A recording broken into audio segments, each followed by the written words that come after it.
You see, y'all don't know how to treat people. But ain't that a pretty looking sister? Well, why don't you give me, the handsome brother, something so I could go and marry the pretty sister? Going to the chapel and we're going to get married. Please, somebody. I'm hungry. You know, I wasn't always like this.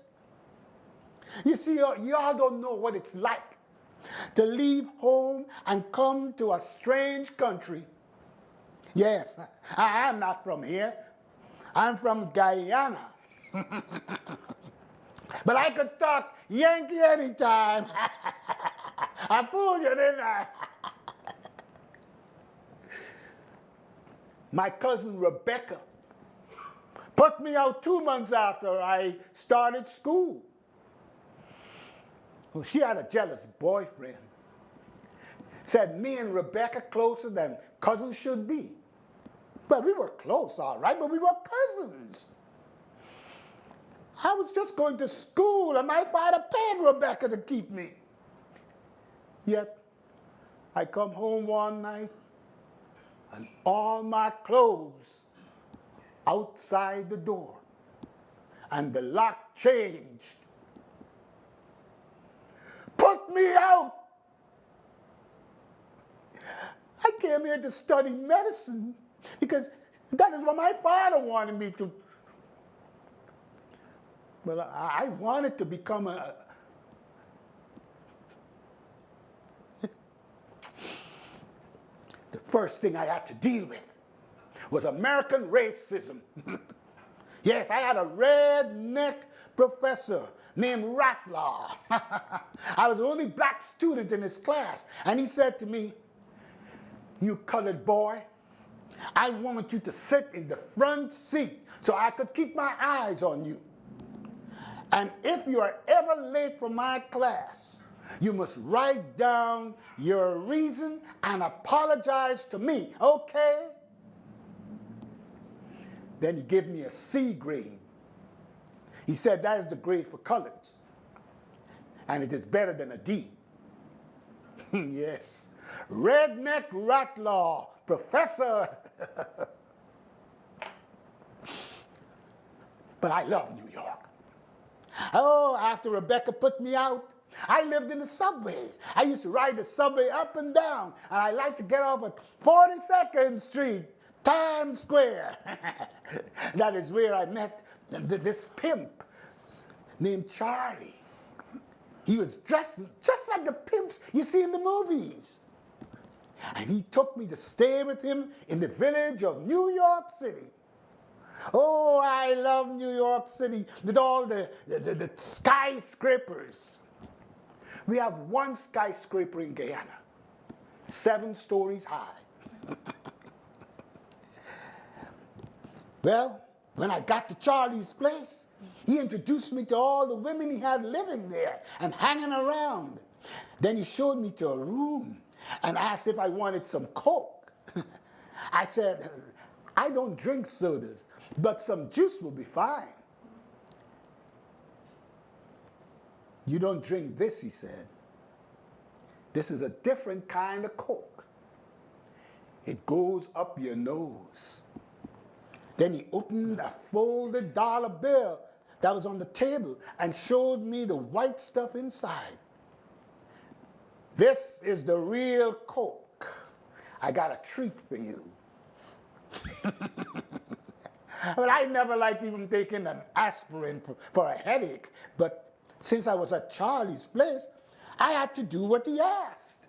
I mean, there was always a party at Charlie's place. A lot of pimps and prostitutes. And I was like the servant. I got to eat and sleep in a comfortable room. I wanted to get a real job, but Charlie won't let me. He just had me cleaning up the place and running errands for him. He said, "I don't need to do anything else." But no, Now I hungry, and nobody want to give me anything. You see, one night some weeks ago, the police came to Charlie's place and took Charlie away. We all had to leave, and now I have nowhere to go. And nobody wants to help me.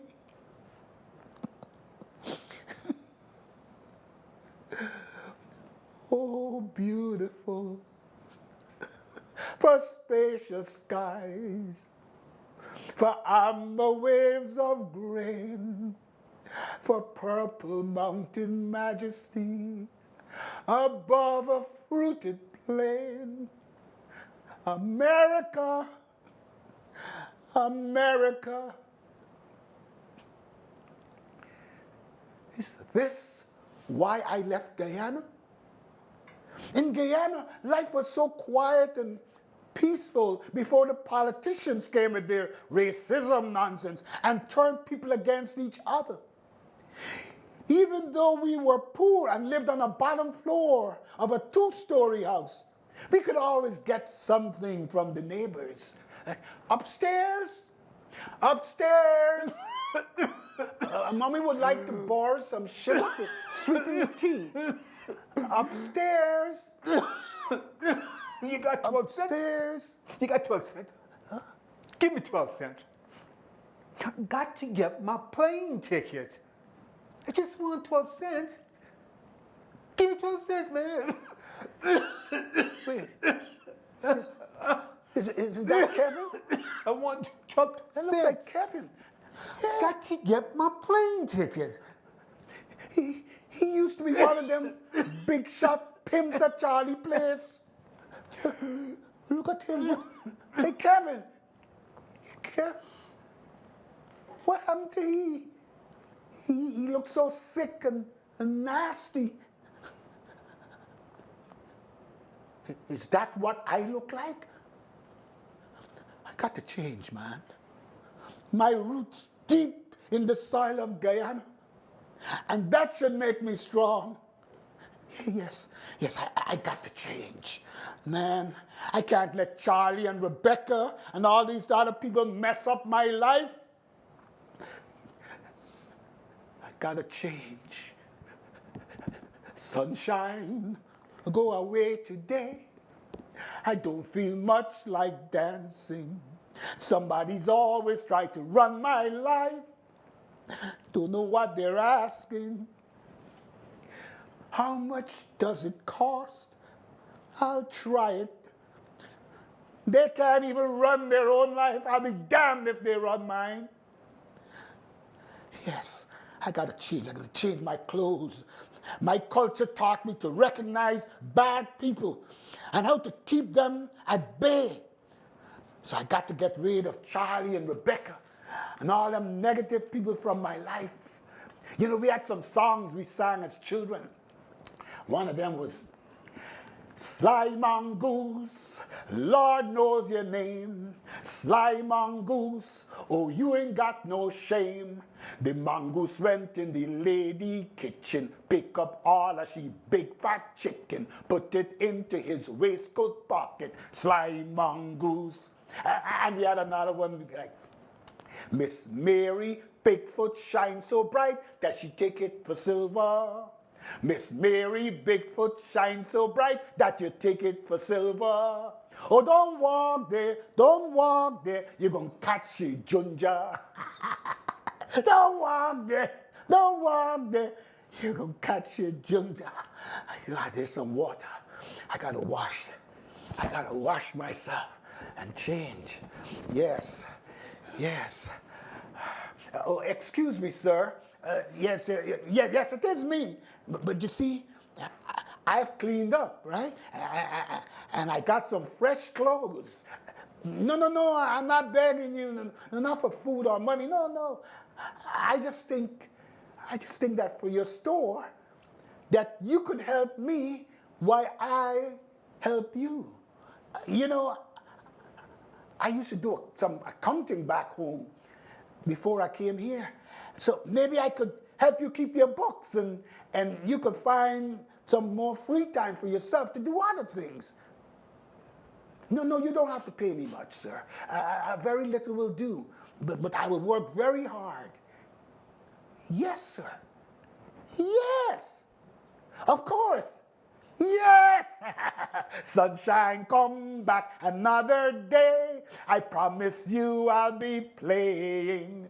This old world, she's gonna turn around. Brand new bells will be ringing. Sunshine. Yes, I got me a job. Thanks to my roots in Guyana and the good people in America that give me a chance to make something of myself and to be strong. Now I got a job. Oh, I love America and my homeland, Guyana. Yes, I was homeless once, but thanks to the good people in America and my roots in Guyana, I'm not homeless anymore.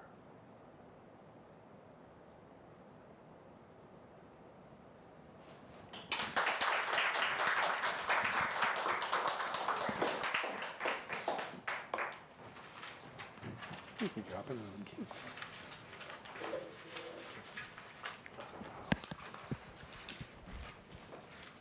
Thank you.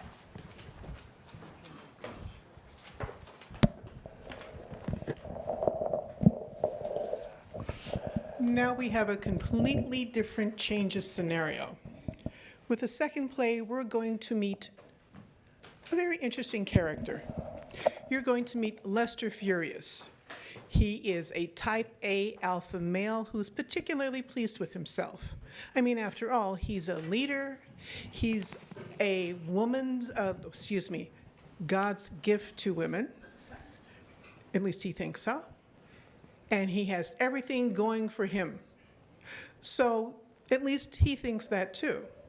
So to avoid going any further, I'd like you to have the pleasure of the next play, which is known as Look at Me by Malcolm Boyd.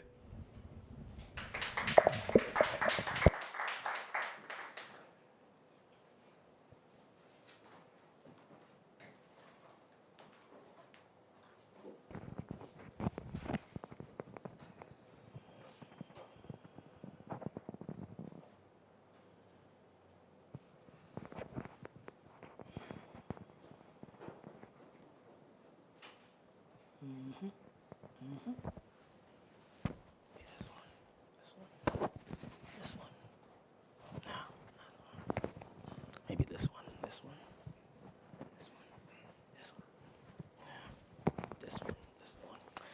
Oh, I truly love the mornings. Yes, the freshness of each day, the solitude and the lack of movement, it gives it a dignified tranquility reserved for only a special few. Unfortunately, there aren't more human beings aware of the benefits to be gained from early risings. Yes, the mornings help me keep my focus on facts and not folly. I mean, if everyone thought as I do, well, there'd be no backs left to stand on. But I guess society, every great society, has to have its fair share of underachievers. Oh, I must stop this foolish talk so early in my day. Everyone knows it's not in vogue to laugh at the unfortunate. That ditzy blonde, Wilma, that works in my office, is without a doubt one of these daydreaming idiots that want to save the children. I wouldn't give her a second look, but my goodness, she has legs up to her ears. And I think she may be ready to let me paint her wagon. Just one more night of drinking and somehow I maintain a smile on my face while she talks about the poor, unfortunate kids in third world countries. And that should be just long enough for the Dom Perignon to hit and then pow! I mean, the fact that she hasn't dropped to her knees and begged begged me to service her is a definite fact that something is wrong with her. I truly don't think she realizes how lucky she is to be seen with me, instead of some bleeding heart weirdo like that mental giant Rosenberg in shipping and receiving. I mean, a college degree, and the best he can do is the shipping department. It is a miracle that any work gets done. There we go.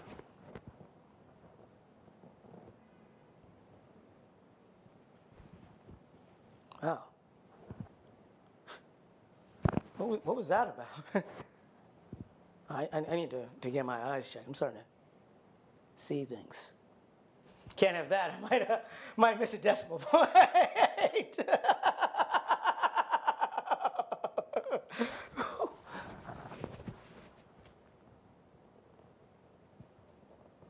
Oh my God! What the hell? What the hell is going on? Is it me, or are my eyes going out of me? Because I know, I just saw a face in the mirror that isn't mine. Okay. Let's get a grip. First things first. Am I really imagining someone else's face in the mirror? Okay, less focus. Now,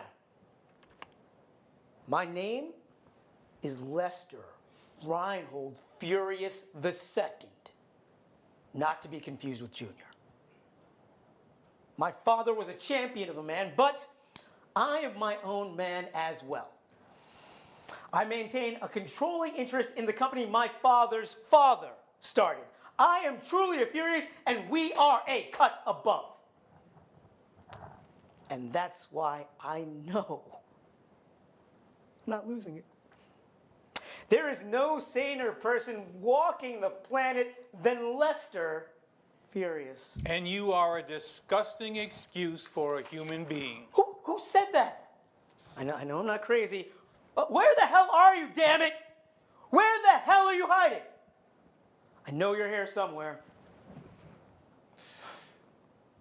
7 drops a bucket does not fill, but 7 strikes that are true must change the mind, body, and will. Where is that coming from? Right here, Lester.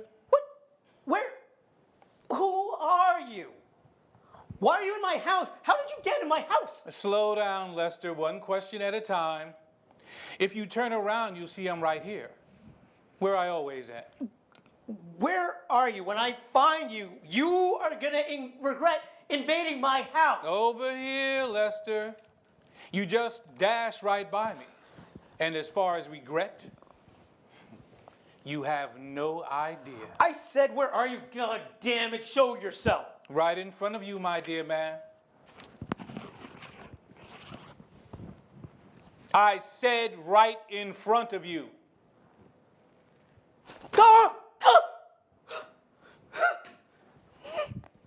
Don't be scared.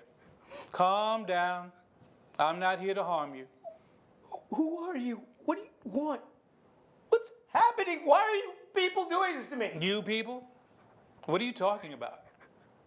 There's no one here but you. Please, I don't know who you are or what you want, but my wallet's on the table. Just take it and leave. No. Where is that voice coming from? I don't want voices in my head. I don't like this. I like the way that I am. That's too bad, Lester, because no one else does. I don't see anyone, but I hear voices. Why is this happening? It's happening because we know you.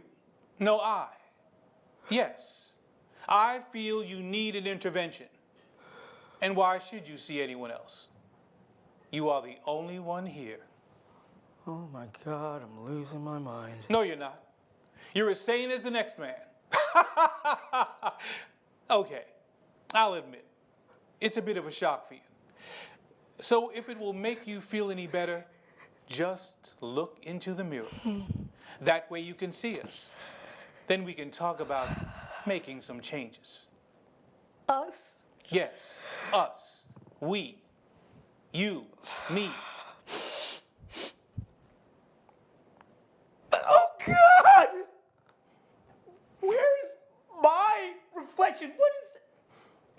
to me?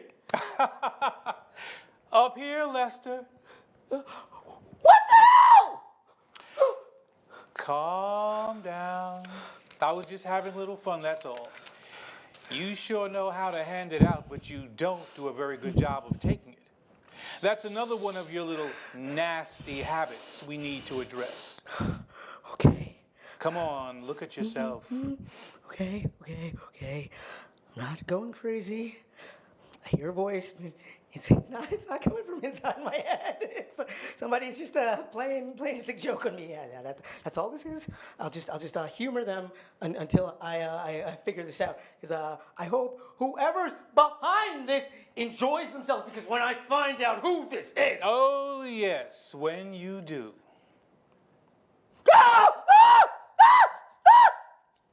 What's wrong, Lester?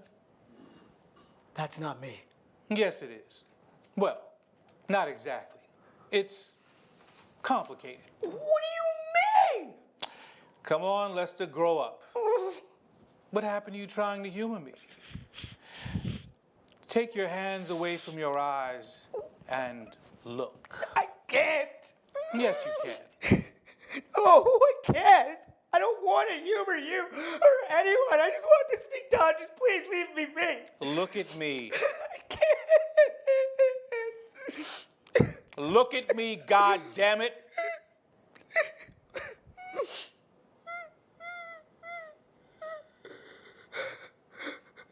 Good. Now take a long look into these eyes. You may not recognize the face, but the eyes, you know them, don't you? No. My face. What happened to my face? What have you done? I have done nothing at all. All this is of your doing. All of it. Look at your hand. My hand. Why are my fingers missing? Why is this happening? What do you want from me? What I want from you is something I know I'll never get. But I'll settle for your attention. Believe it or not, I'm here to help you. I guess you can consider me a blessing. How much of a blessing is up to you. A blessing? A blessing? You call this a blessing? Voices in my head seem to be coming from a mirror, a looking glass filled with a face from a nightmare face I don't recognize, but moves when I do, and stares back at me with eyes that could only be mine. You say you're a blessing? If this is what you call a blessing, I will take my chances with the curses of hell. I was afraid of this. You still haven't told me what you want. Why are you here? I haven't told you because I'm not sure it would make a difference. I don't understand. You really don't deserve an explanation. But for the sake of others, to make a long story short, if you don't change, this is who you will become. Me? Look like that? Never. I'd rather be dead. 7 drops a bucket does not fill, but 7 strikes that are true must change the mind, body, and will. What's that supposed to mean? Exactly what it sounds like. And I must warn you, there are not many drops left. Drops in a bucket, strikes that are true. It sounds like a children's game to me. I don't have time for this. Just tell me. Tell me so you can leave. Why should I? Will you heed the warnings?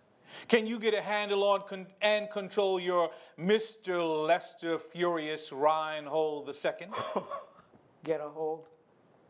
You speak as if I have a problem. You still don't get it. For a so-called smart man, someone who claims to be a realist, level-headed, just the facts, not folly. Does that sound familiar?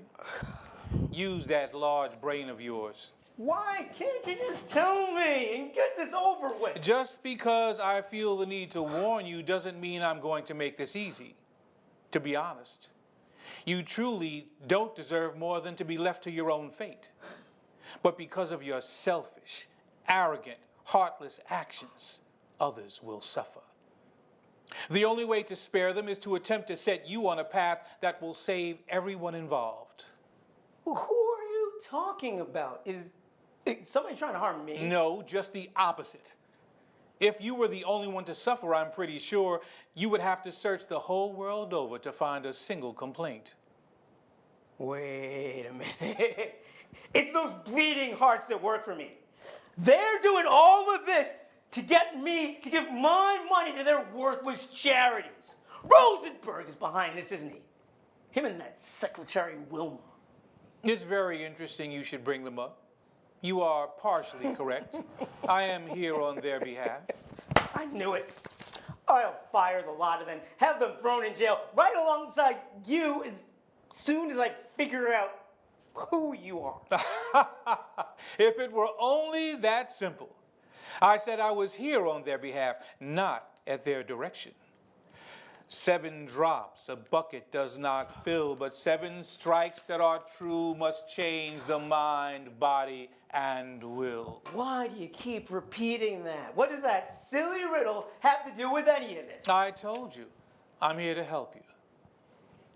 Do you believe me? No! I mean, I'm not sure. Help me how? By doing something you're not familiar with. Do something that will benefit someone other than yourself. But the time and opportunity are very limited. Save someone else. Save myself from what? What in the hell is happening? 7 drops a bucket does not fill, but 7 strikes that are true must change the mind, body, and will. Okay, I'm standing here having a conversation with a reflection in the mirror. It claims to be me. Is this some kind of divine message? Being who I am, I would be the perfect person to be contacted.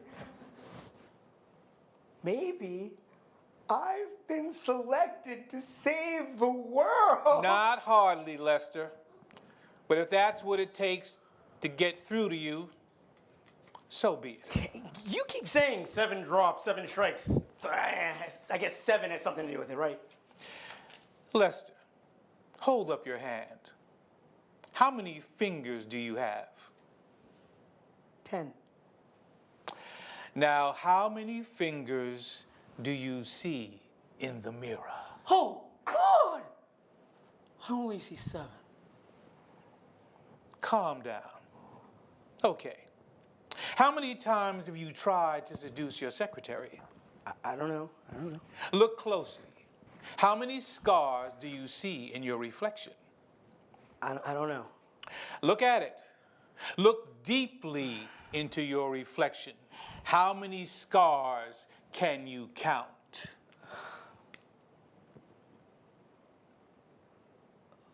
1, 2, 3, 4. Oh God, I don't want to do this. Keep counting. 5,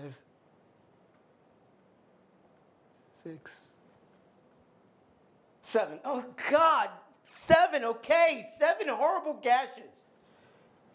And what does my secretary Wilma have to do with any of this? Since you can't seem to remember how many times you have tried and failed to... Let me use a term you can relate to. Acquire. Yes, that's it. How many times have you tried to acquire her? Let me remind you. 6 times you have cornered her, propositioned her, harassed her, each time getting more and more aggressive. At the Christmas party, you practically shoved a bottle of liquor down her throat. It's not my fault she can't handle her liquor. She doesn't drink, Lester. She was trying to be nice, to be social at the office party. You had to take it to another level. If it hadn't been for Rosenberg coming to her rescue, you would have once again confirmed, at her expense, that you are a disgusting excuse for a human being. Yeah, that son of a bitch, Rose. You are a pig, Lester. But if they are to be saved, you must be saved as well. Rosenberg and Wilma. Are you saying that I'm to save them? How many times have you threatened Rosenberg's job? Unfairly, I might add. I have no idea. Nor do I care. If I threatened his job, it's because he deserved it. 6 times, Lester. 6 times you have cursed, berated, and all but thrown Rosenberg out the front door. Are you starting to see a pattern here? Is a picture starting to develop for you yet? 6, 7, 100. What does it matter? You know, I don't care. You know what? I'm done with this. No, you're not. We're almost there, and together we are going to see this through one way or the other. Oh, we are. Are we? What if I say, to hell with this? To hell with you? Please, Lester, we are so close. Now, focus. How many times have you heard me warn you? Warn me. The poem, Lester. The poem. I don't know, 3, maybe 4. Wait. 7 drops, 7 strikes. So 7 is the key. Now you're catching on. This is crazy. I can't believe I'm playing Sherlock Holmes to a mystery brought to me by my disfigured reflection in the mirror. Okay. I guess you're not as smart as I thought. Can't you read the writing on the wall? Stop looking at what you want. Look at what's in front of you. 6 times you have tried with Wilma. 6 times you have threatened Rosenberg with termination. 7 fingers, 7 scars, 7 strikes, 7 drops. If I play along with you this last time, will you once and for all leave me be? I have no choice. I'm just here to help you. You have to get this right. It's now or never. Fair. Okay. Tell me that again. Tell you what. The poem, God damn it! Tell me the poem again so you can return to wherever you came from. Are you sure? I said tell me! 7 drops a bucket does not fill, but 7 strikes that are true must change the mind, body, and will. All I can figure is 7. But how it fits, I don't know. You have it right in the palm of your hand. Only you can dictate what happens next. It's because of you and your actions at the office party that Rosenberg came to Wilma's rescue. Ever since then, they have developed a relationship. If you leave them alone, everything will come to an acceptable conclusion. And if not? If not, that means you have continued to let Mr. Lester Furious run unchecked. You will cross the 7th line of no return. You will fire Rosenberg because he stands in the way of you and Wilma. She will reject you and quit her job. That's nonsense. If I fire Rosenberg, it's because his ineptitude has caught up with him. And if Wilma is foolish enough to reject me, you sound as if I'm begging for her. I'm not done. After she rejects you, she has to return for her final pay, and that's when you cross the 7th line with her. What do? Refuse to pay her? Throw her out on her worthless ass? Oh, the poor girl. How will she ever continue? No. When she returns for her money, it is late, and you are the only one there. You offer her a drink and tell her if she stays, you will give her a raise and other things you think can buy her attention. She doesn't want a drink or anything else you're offering. All she wants is what is hers. You tell her you've discovered a problem with the books. $100,000 are missing, and you think she took it. When she tries to explain she knows nothing about the money, you do what you had planned to from the very first time you saw her. After you rape her, you tell her if she tells anybody, you will tell the police she stole the money from the company and that she's making up the rape story to cover her theft. That's impossible. Do I I look like a rapist? Yes. Enough! I have wasted more than half my day listening to you and your make-believe story. You are not going to make me feel responsible or guilty for something that hasn't happened. Not yet it hasn't. Remember, 7 drops a bucket does not fill, but 7 strikes that are true must change the mind, body, and will. I didn't want to do that, but you forced my hand. The table has been set. What do you mean the table's been set? What did you just do? If this poem reaches the 7th reading before you change your path, there will be no turning back. What you just heard, my friend, was number 6. So you see, you must change, and now. I haven't told you everything. Rosenberg, when he learns about what you have done to Wilmer, he will come for revenge. That's right. Rosenberg does this to you. He beats you within a ½ inch of your life. 7 blows to the face. 7 blows powered by anger, pain, and revenge. He'll beat you right in your office, right where you raped Wilma. Why is it only 7 strikes? Rosenberg will be well on his way to beating you to death, but the company's security guard rushes in, sees Rosenberg pummeling you, and shoots him in the head.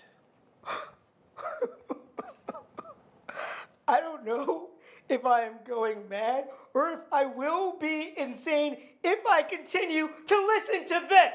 So, what happens to my hand, huh? How do I wind up with only 7 fingers? Somehow you cut your hand very badly, it gets infected, and the doctors can't save it and remove 3 fingers. Sure. The only thing I know for certain is the pain in your hand is what wakes me. And how do you know all this? Sometimes in life, something happens that is so wrong, so terrible, that everything that is good in the universe tries to prevent it. If your hand is cut before your attitude is changed after the 7th warning, it will be too late. What will be is set. Get out of my house. Get out of my mirror. I know this is some kind of trick. It's probably the boys at the country club that are behind this. Hey, come out wherever you are. Oh, you guys really had me going for a while. 7 drops a bucket does not fill, but 7 strikes that are true must change the mind, the body, and the will. No. What is it now? What dire news from the universe do you have for me now? Why did you just do that? Didn't you listen to anything? Do what? The 7th warning. You only recited the poem 6 times. I counted each and every single one. I never said it had to be recited by me. I just said that the 7th reading will set everything in motion beyond anyone's ability to stop it. You also said my hand will have to be cut. Cut so bad I lose 3 fingers. No cuts here, sir. Just 10 beautifully manicured fingers. Looks like the mystic messenger has his messages confused. No. It's too late. You have crossed the 7th line. There's no way to turn back. You never believed me, did you? Just stop. Alrighty, I didn't do anything. You're just trying to trick me. You're trying to change the rules. You said... I can feel it already. It's too late. I must go now. I tried. But you, Mr. Lester Reinhold Furious II. No. Come back! Come out of this mirror! I said come out of this mirror and face me, damn it! Face me! Fuck! God! Oh! Fuck!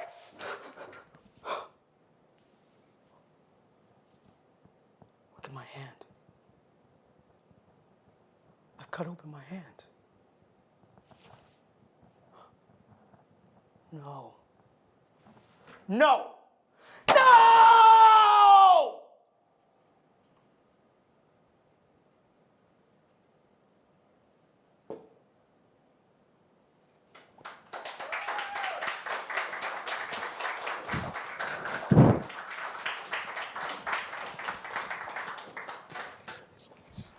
Okay. Thank you. Thank you. A bit of a change, no? Right now I'm going to have the playwrights come up, so you may talk to them, ask them questions, and put them through the grills. So, Rudy, Malcolm, come on up.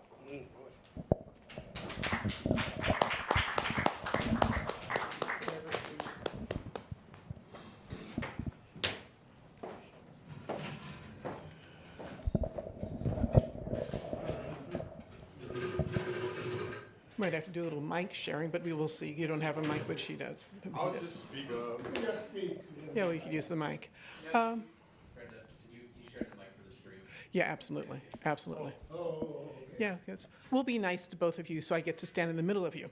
What do you want? I get to use this. You want me to use this? Well, my audio guy said we're sharing, so we never question the audio guy because he knows everything. He paid me to say that. I have a question for the both of you, and either of you could take it first. It doesn't really matter to me. Both of you had a very clear vision of your heroes, or if your protagonists, not because Lester's not really a hero. So is that someone that you identified with, someone that you knew before, someone that you don't like, and you just thought you put him in play form? Who's taking the question? Okay, I'll go first. Mine is a combination, really. My play started out as a poem. I actually encountered this homeless person in Penn Station. One morning I was going to an audition and it actually happened. And as you notice, he said it's 6 o'clock, dinner time. And then I realized his mental state because it's morning, but he's talking, it's 6 o'clock. And I combined it. I was studying acting with James Moody at the time, and I wrote it into a poem, everything he said verbatim, because I actually had written down a lot of his words while he was speaking. And James worked with me, and it became a poem. And actually in this building, I met some people from the field, and they funded me to take it on tour down south, and it grew. But in terms of the actual play, I combined it with someone I knew from Guyana whose ticket I had actually written. I was waiting for the airlines, and I wrote her ticket, and we ended up in college. Long story short, we ended up in college. She brought the ticket and said, "You wrote my ticket in Guyana," and with my signature, and she had become homeless following the pattern of the story I wrote. Her cousin put her out. And so I started focusing on the reality that people come here and they could become homeless. And that's how I wrote this story. Let me pass it to you. I wish I had a story like that behind it. Mine is a little simpler.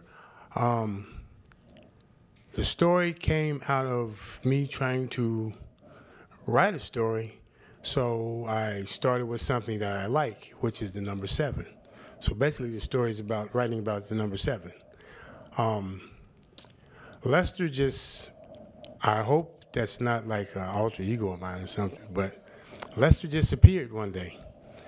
And I like Edgar Allan Poe, and I write a lot of, believe it or not, love poems and funny, silly stuff. So I said, let me try something a little darker. And that's basically what happened. I mean, it's just happens like that, I guess, you know. So Lester was not based on anybody? I hope not. Okay, this is a very interesting love poem. Could we have the house lights up just for a minute? Because if anybody wants to ask a question, please raise your hand, yell out, et cetera, et cetera. And I'll just repeat it because I know everybody won't be able to hear you out on the internet land. Okay. You mentioned Poe, Edgar Allan Poe. Yes. But I didn't get Poe in the story. I sort of got Oscar Wilde. the picture of Dorian Gray, the vanity of that guy and getting his comeuppance. I felt like he is, there is a picture in an attic somewhere with this guy. Because he's so miserable, for lack of a better word. He's just a despicable human being. But A disgusting excuse for a human being? yeah. Yeah. But good job. I really enjoyed it. Thank you. I love that he got what he had coming. Boy, this is a really mean audience, but I don't want to meet you guys outside. The questioner was asking the difference between his Lester Reinhold Furious II, not to be confused with Junior, and the picture of Dorian Gray. Well, I don't know if it's fortunate or unfortunately, I'm very good at writing characters that people love to hate. Just, I don't know what it is. I can turn those knobs and push those buttons. Like I said, once again, I hope it's not an alter ego reflection of me. I seem to be comfortable with these type of characters, but I have fun with it. I have a lot of fun with it. I have to say, though, even though I wrote it and so forth and so on, I have to give a hand to Rick and to Kevin. They did one hell of a job presenting.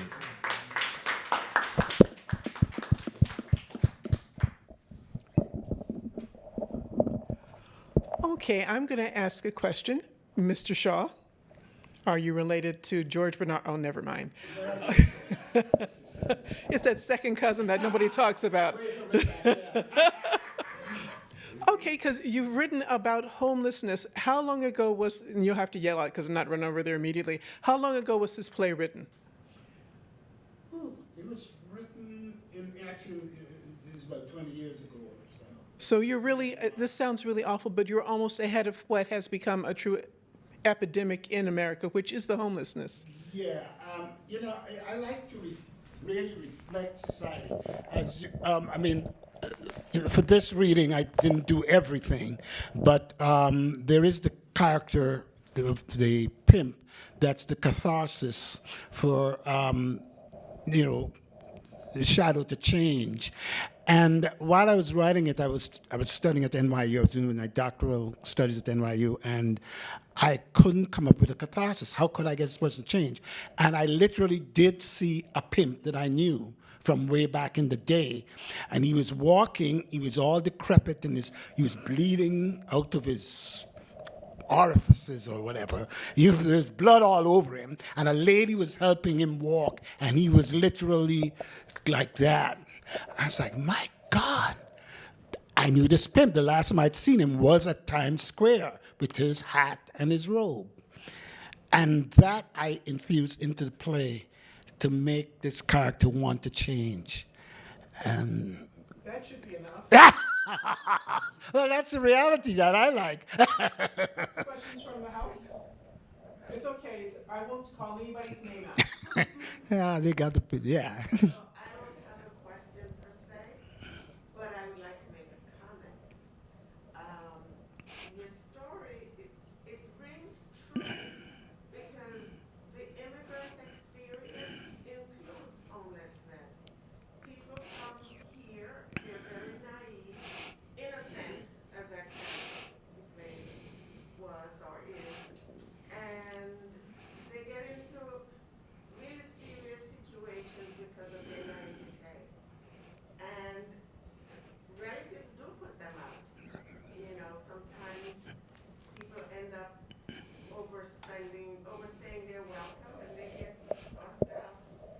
And they feel trapped because they can't go back home empty-handed because of the myth that once you're in America, life is easy. And you can't come back poorer than you went. So people struggle and they stay and they endure all kinds of indignities so they can say they're in America. But I think it's a little more than that, if I could extend it. I think people, when they come here, they come with certain goals.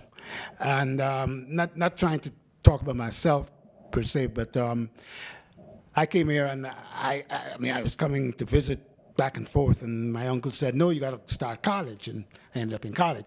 A lot of people come, they take their life savings and they come to go to school to become something. And for you to find yourself put out, to find your support systems ripped from under your feet, it is very frightening. And I met a couple of people like that, and that's the awareness of that reality we should all embrace and find ways for our venues for people to go to in order to get help. And that's what I hope this play does. Yeah. I have a question.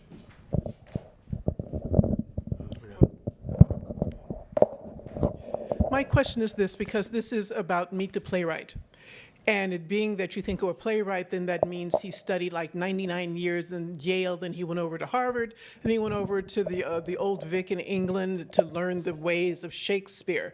What has been your experience as a playwright or as an author? Your backgrounds. Yeah, what she said. For lack of better words, better description, I just picked up a pen and started writing, and it just haven't stopped since. I don't know. It just happens. I just write.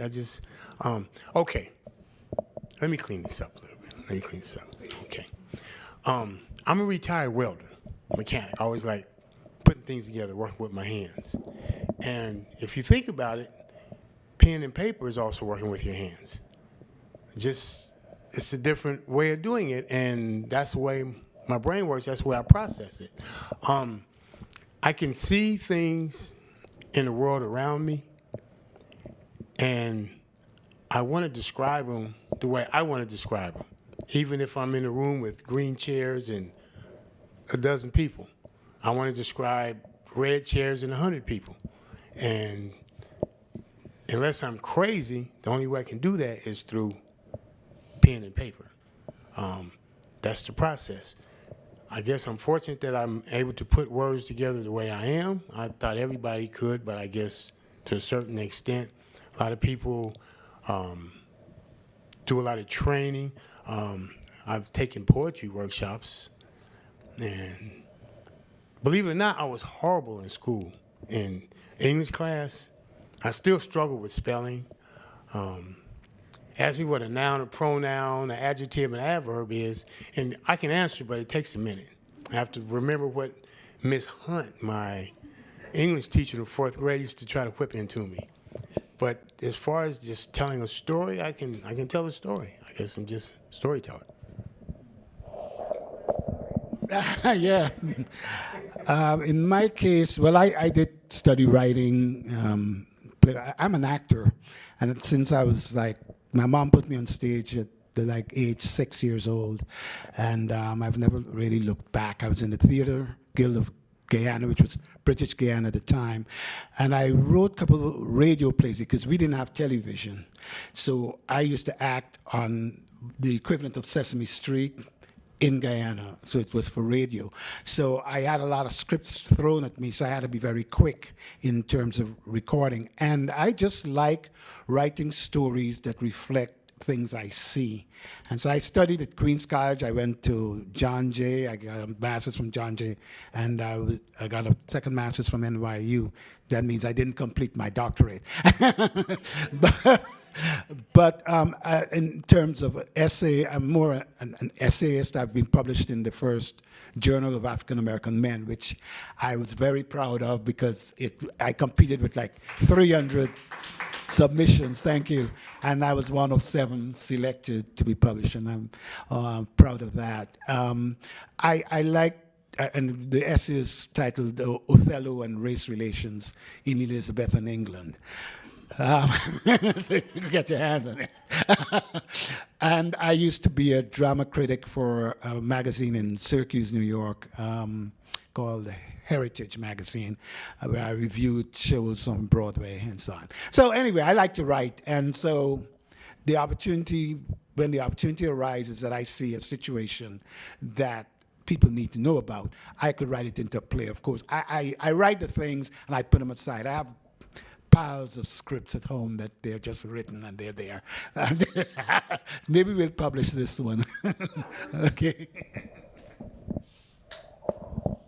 My last question, unless someone has one out there that they're not telling me, and I'm going to put you on the spot because you have 4 gentlemen here that are really, or 3, who are actors. What are you looking for when someone's picking up the script to portray your characters? They're here.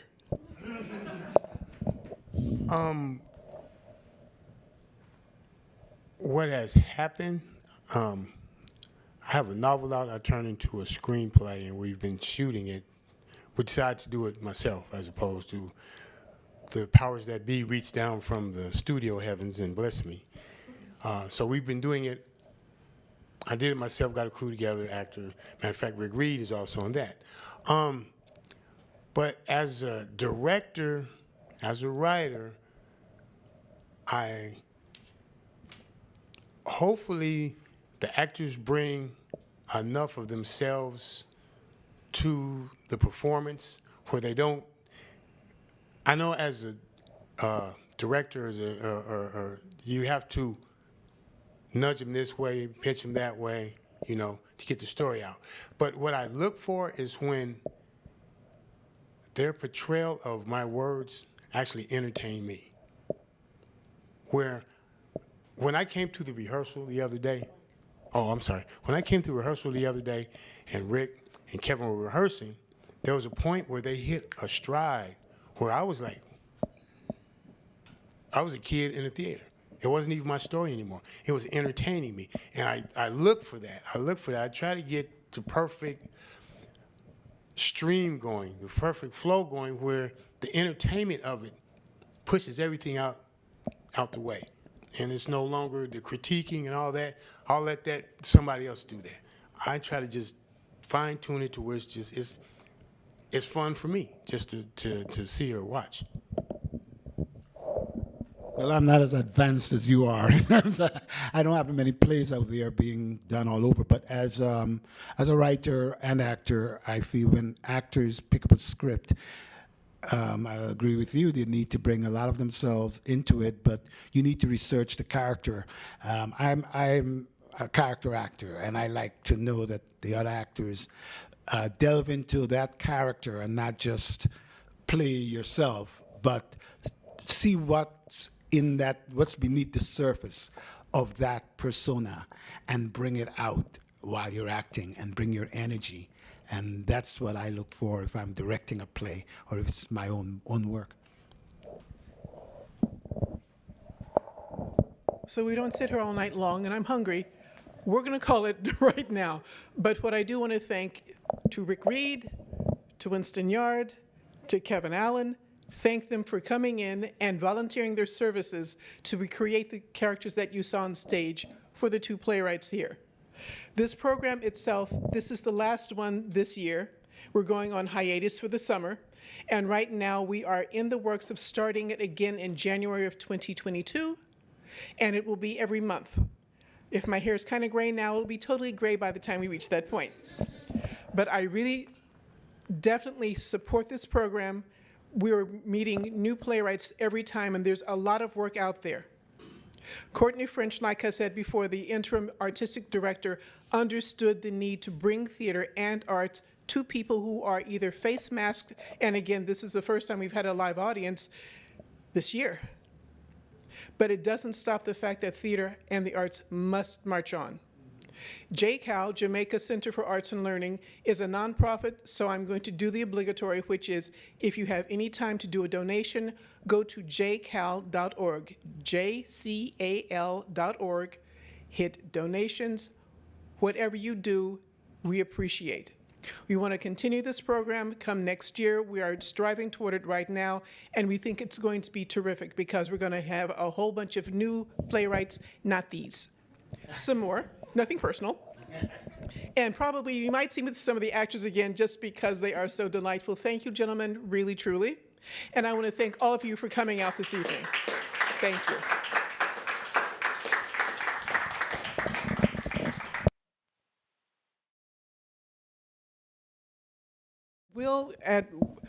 With the Lord's blessing, the new season will be January 2022.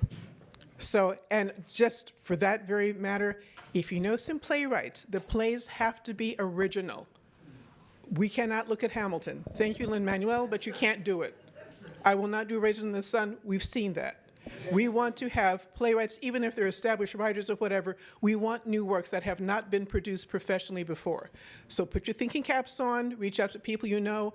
Everybody I'm talking to you in like internet land, this is going over YouTube right now. You'll be able to reference this program again if you need to refer your friends to it. But definitely let us know what's going on because we are looking for new playwrights to meet. Good night. I'm sorry, she says. How long do you need for the play? Oh, the plays, she's asking how long the play should be in length. 30 minutes, absolutely, positively max. For the time being, we're going to figure out how the program lays out for next year. Okay, so we might wind up doing just one play per session, but right now we're going to put it at a half an hour because right now it fit perfectly. It fit perfectly. So if it's a little bit shorter, okay, we're not going to clock you for it. But at the same time, it's just very important that we see as many people as we can, new playwrights, new plays that we can. Any other questions? I would like to thank Courtney French for making the place available. I'd like to thank my wife Sandra for putting up with me with the writing late at night and the behavior. And also Brenda Jones, who directed my play.